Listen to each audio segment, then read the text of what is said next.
Okay, so there's some one topic that we didn't talk about, and I like to talk is um,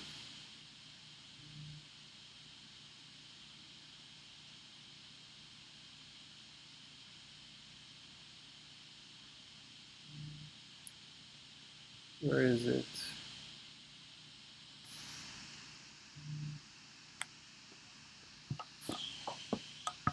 The Bayesian interpretation. So let's go to page 38.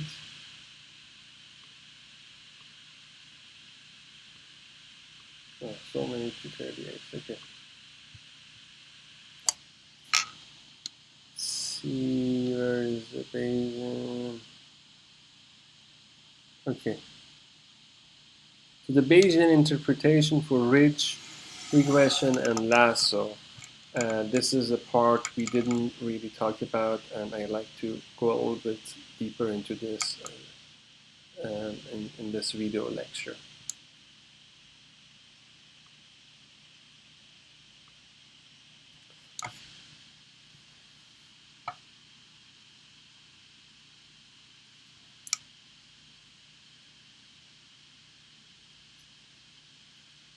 Okay, so in the Bayesian point of view, um, we have some prior knowledge.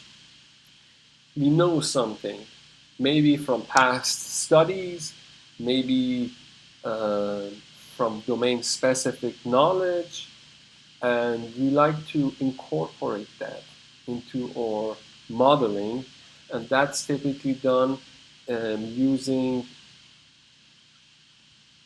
something known as a prior. The prior includes everything we know about beta prior to seeing the data.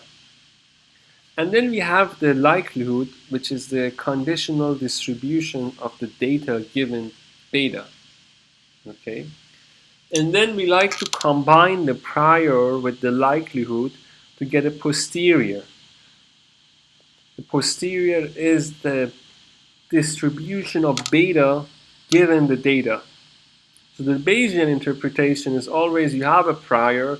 This prior exists, again, it's called prior because it's prior to seeing the data.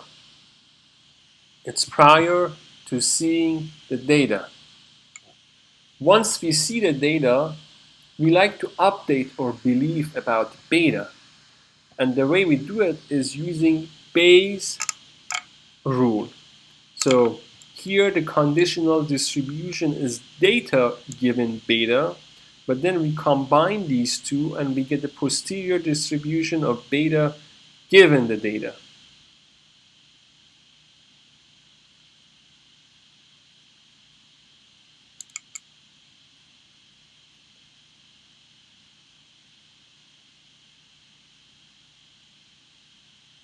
Okay, that's a big picture view on Bayesian um, statistics.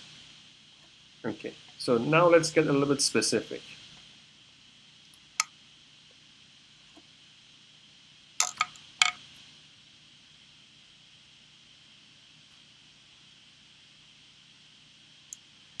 The conditional distribution of beta given the data, or A given B, obviously, you can think about it that way, is just the conditional distribution of data given the beta times the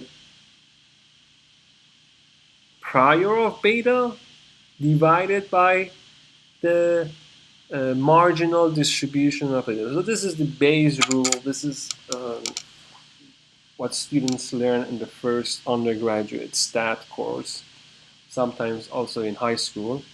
And this is just basic conditional probability. Okay. So now, since we care about beta, the dependence of this probability on beta, typically we ignore this because this term does not depend on beta.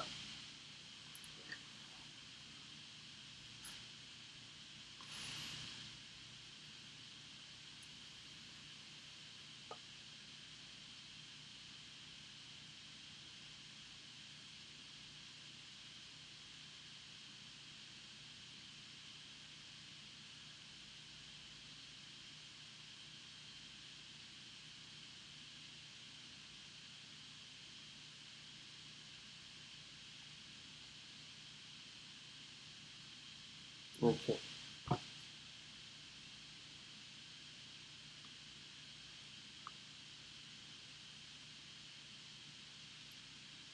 So what people sometimes say is that um, P of beta given D is proportional. This means proportional.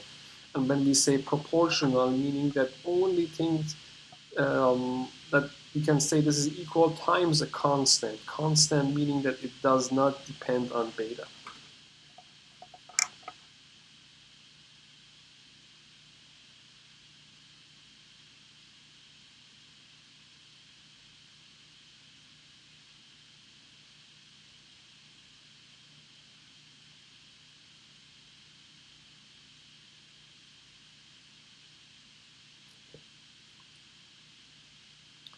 So in Bayesian statistics, something is known as maximum a posteriori estimate, and maximum posteriori estimate is the estimate that maximizes finding the beta that maximizes the posterior distribution.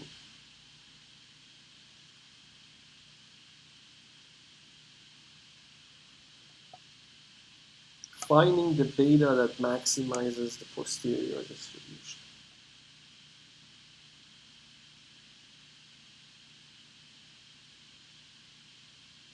Okay. You can think about the maximum a posterior estimate in contrast to the maximum likelihood estimate. The maximum likelihood estimate um,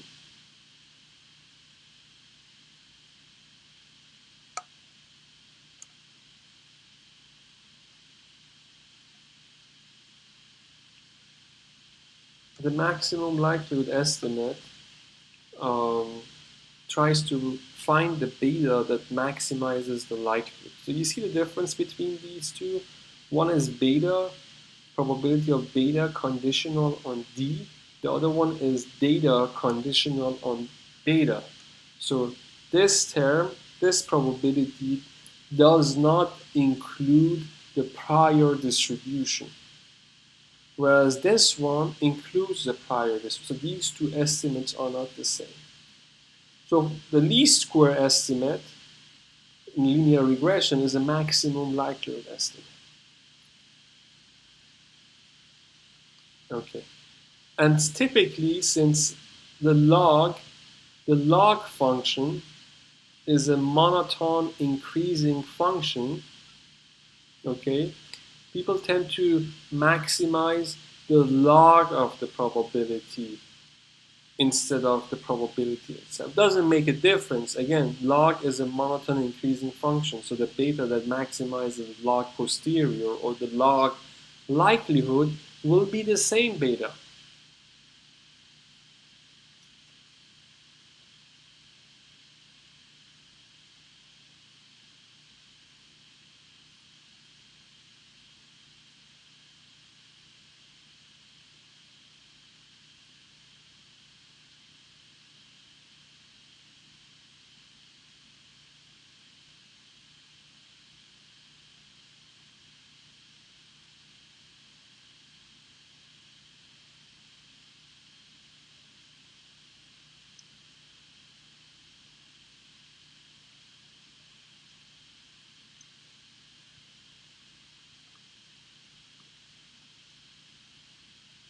Okay, so let's look at an example.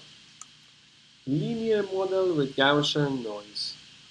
In the linear model with Gaussian noise, you have this beta that generates, that is there, we don't know what it is, inner product with the vector of coefficients plus some Gaussian noise gives us some response, and then the conditional distribution of the response given these vector of coefficients is just this Gaussian distribution, right? yi minus xi transpose beta squared divided by 2 sigma squared, and then the whole thing e to the power of it divided by square root of 2p sigma squared. This is the density of the Gaussian distribution, and the density, comes from here.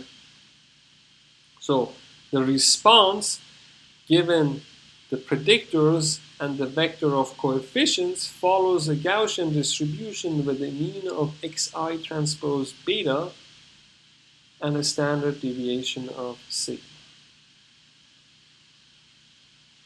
And we make many of such observations. They are independent, and this is the conditional distribution.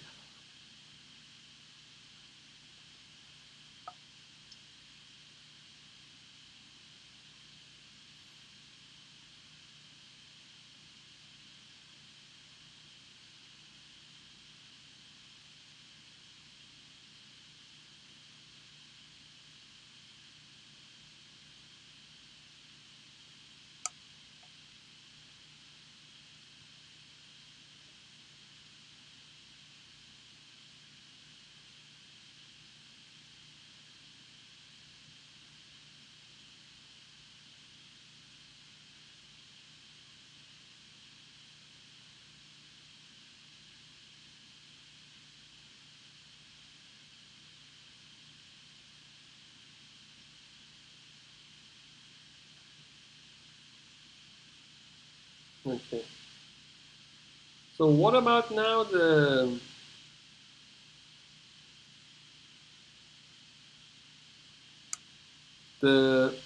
conditional distribution of the data given beta?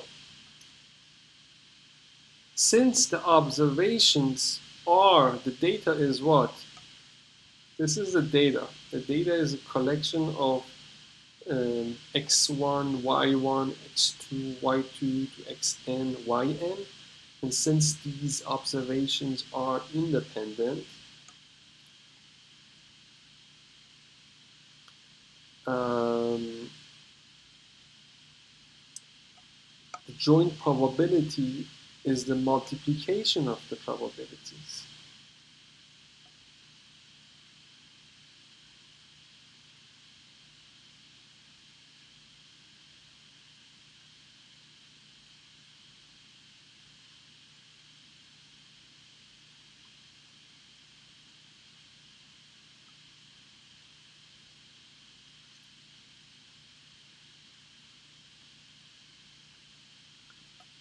And the multiplication of these probabilities is just e to the power of yi minus xi transpose beta squared, these terms, for I 1 to n.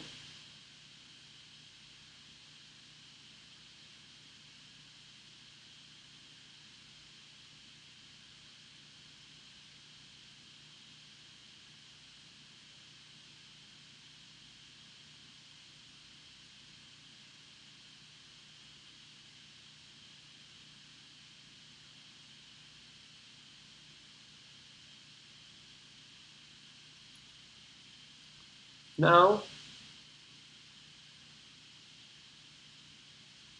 these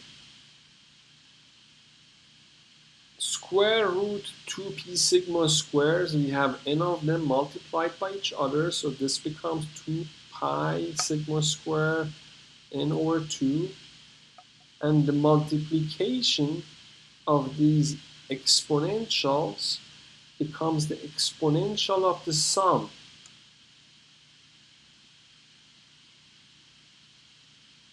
So So this becomes e to the power of negative 1 over 2 sigma squared summation from observation 1 to observation n of yi minus xi transpose beta squared.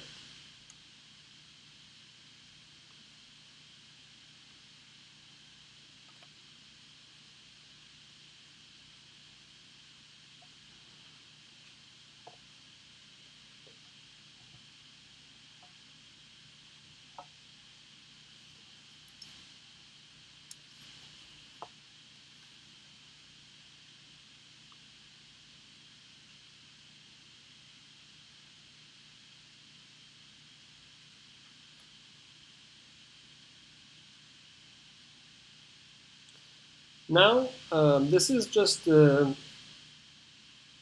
likelihood, right? This is the likelihood. And we typically work with the log likelihood, as we mentioned earlier.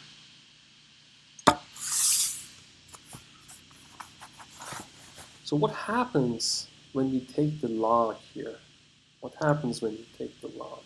What is the log of an exponential? Well, this is what we get, right? So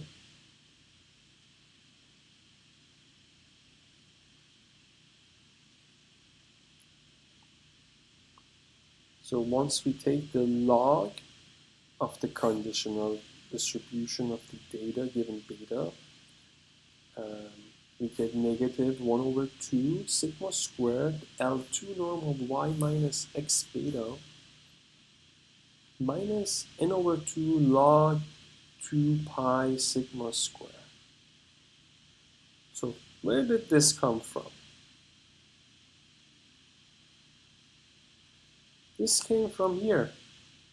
This is the sum of square of residuals, right?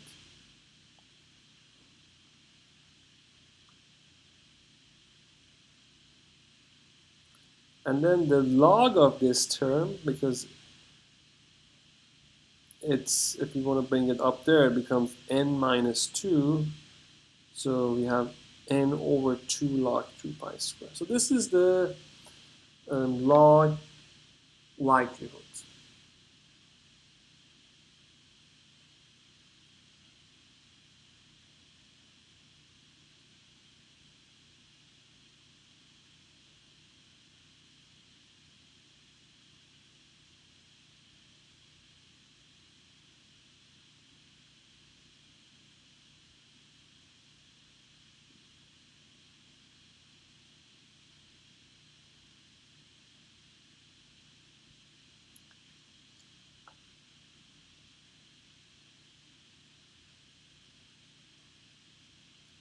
Now recall that the maximum likelihood estimate is the beta that maximizes the log of the likelihood. So the beta that maximizes this. This term does not depend on beta. This term depends on beta.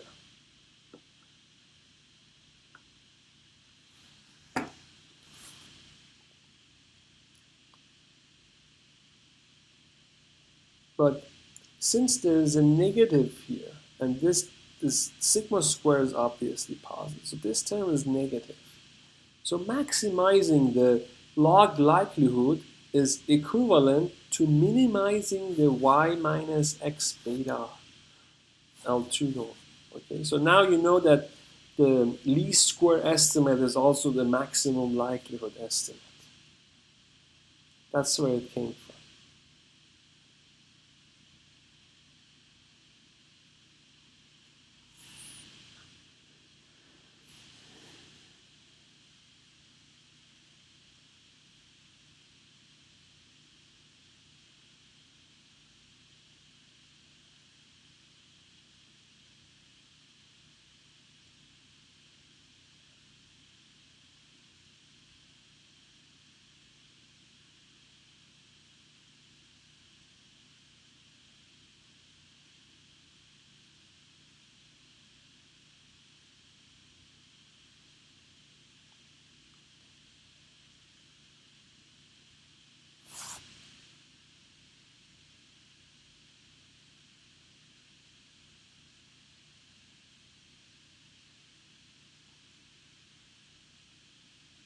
Now remember, recall that the maximum posterior was the beta that maximizes posterior distribution, which is the same beta that maximizes the log posterior distribution.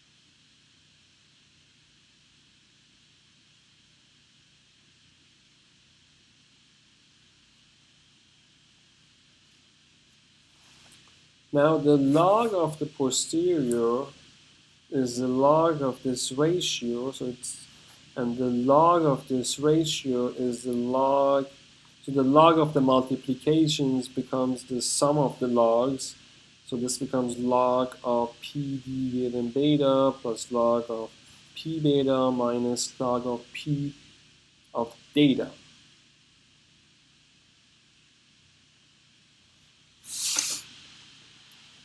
So the map estimate is the beta that maximizes the sum of these three terms.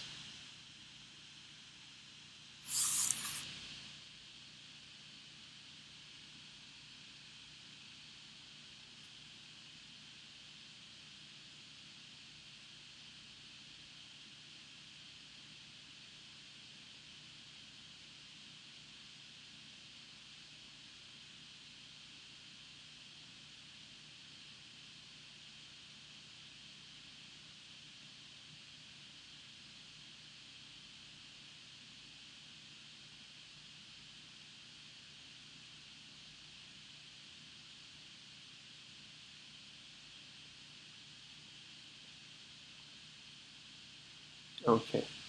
So since the distribution of the data does not depend on beta, to maximize this, we need only to consider these two terms. So the maximum a posteriori estimate has two terms. One term that depends on the data, and one term that depends on our prior belief about beta. So the log of P data given beta measures how well the model fits the data. Measures, there's an S missing here. And log of P beta measures the model, what we call model complexity.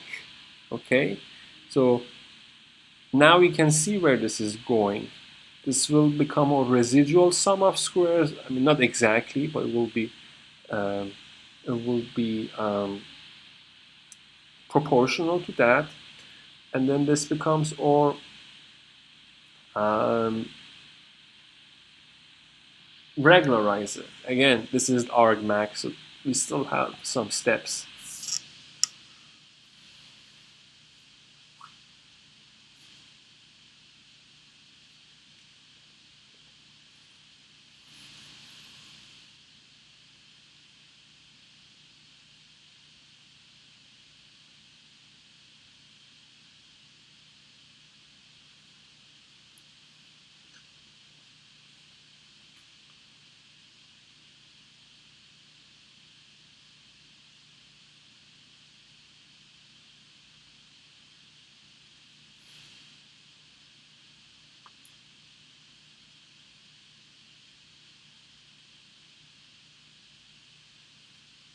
Okay.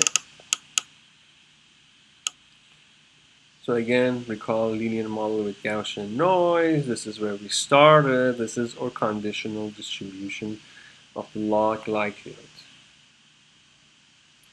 And now we want to consider a case where the prior for the betas is Gaussian. We just say You believe that the betas have a prior distribution that's Gaussian, it's zero mean, has some variance.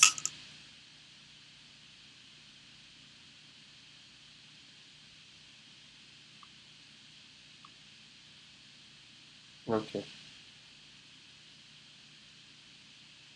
So what does really a Gaussian prior for the beta I mean? It means that we come from a Gaussian distribution. Here is zero mean with a variance of tau square, which tau square is a prior variance of beta I.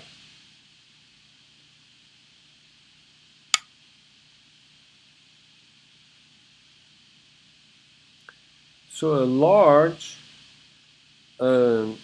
tau square means that we expect the coefficients to be large because the variance, the prior variance is large. If they're small, it means that a priori we have reason to believe that the coefficients are small. So um, the strength of the taus,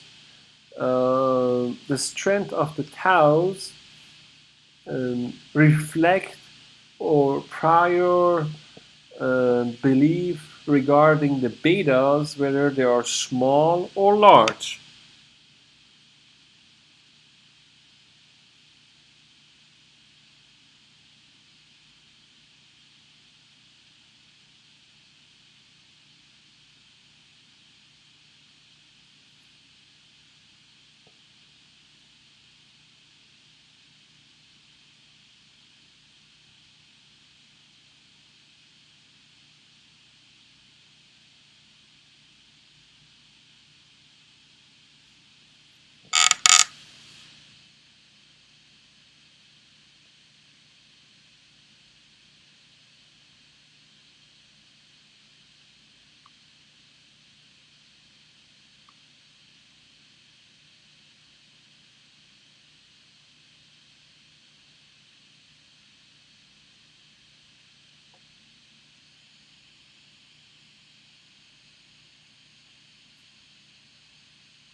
Okay, so mathematically, um, if beta I has a prior distribution of zero mean and variance tau square, then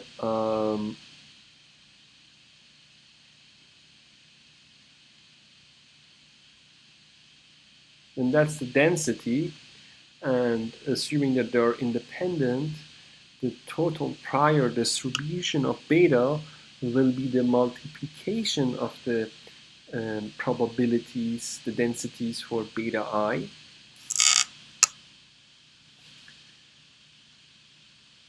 And the multiplication of the exponentials is the exponential of the sum. Now, what is this? What is the sum of beta I squares?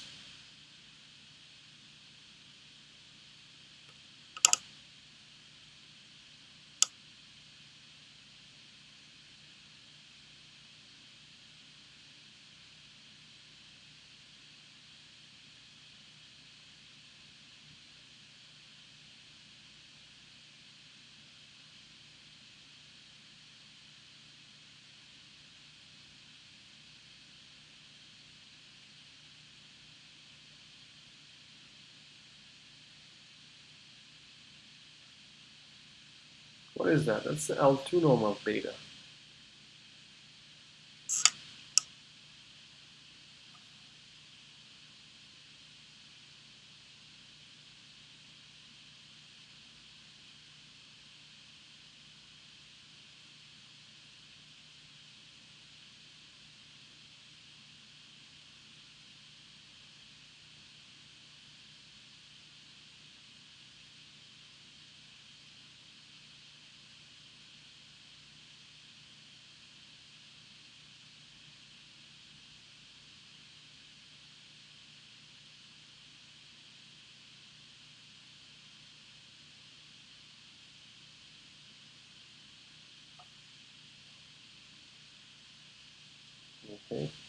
So when we take the log of this,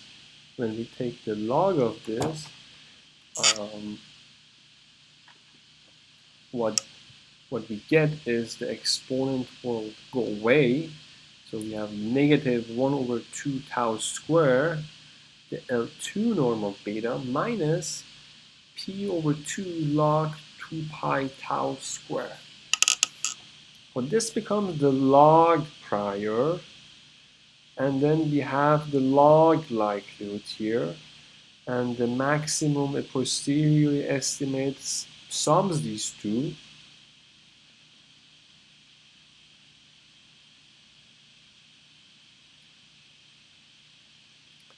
The log posterior is negative 1 over 2 sigma square y minus x beta L2 norm minus n over 2 log 2 pi sigma square. So this comes from the likelihood. This comes from the prior. And then we have the log of the data. But the two terms that, so the maximum a posteriori estimate only wants to maximize this conditional distribution, right? That's what it is, over beta. And the only thing that depends on beta is the sum of these two terms. And these two terms have negatives. So to maximize this, it's equivalent to minimize the sum of these two without the negatives.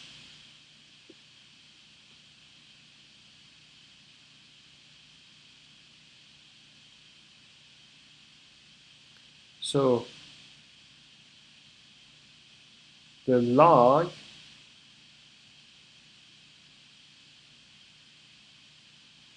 of the posterior distribution of beta given data is this term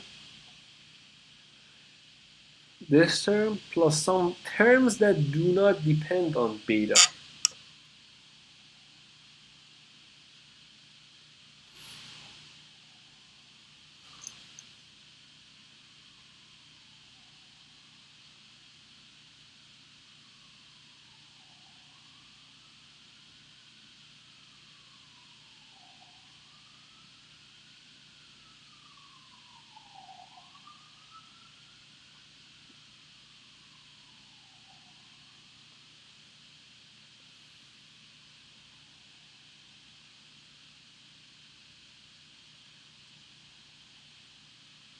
And then if you want to simplify this, since the maximum a posteriori finds the beta that maximizes this, if remember, this is negative, so if you make this positive, it's as if we are finding the beta that minimizes y minus x beta L2 norm plus lambda L2 norm of beta, where lambda is just sigma square over tau square.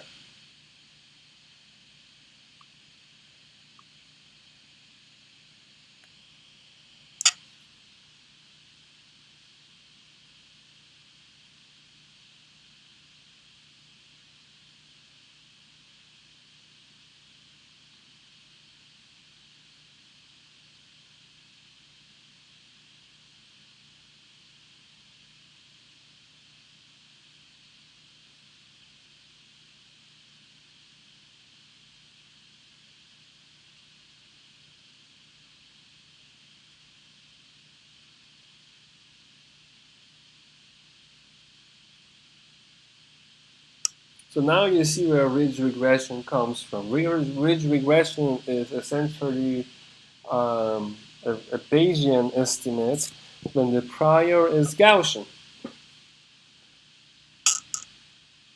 And the interesting thing is if the prior variance if the prior variance is large, then lambda becomes small, so or penalty becomes small, so beta can be anything. But if we want the coefficients of beta to be small, then we have to increase lambda, and increasing lambda is equivalent to decreasing tau. And decreasing tau means that our prior belief is that um, the coefficients have a small variance.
Okay.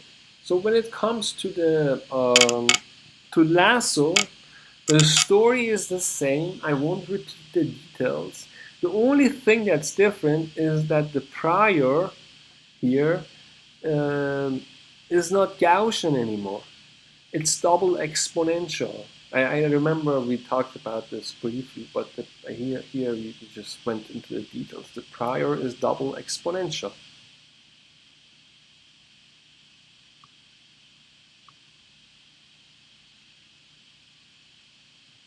So this type of prior leads to ridge regression. This type of prior leads to double exponential. Okay, so yeah, this is essentially what I wanted to get across.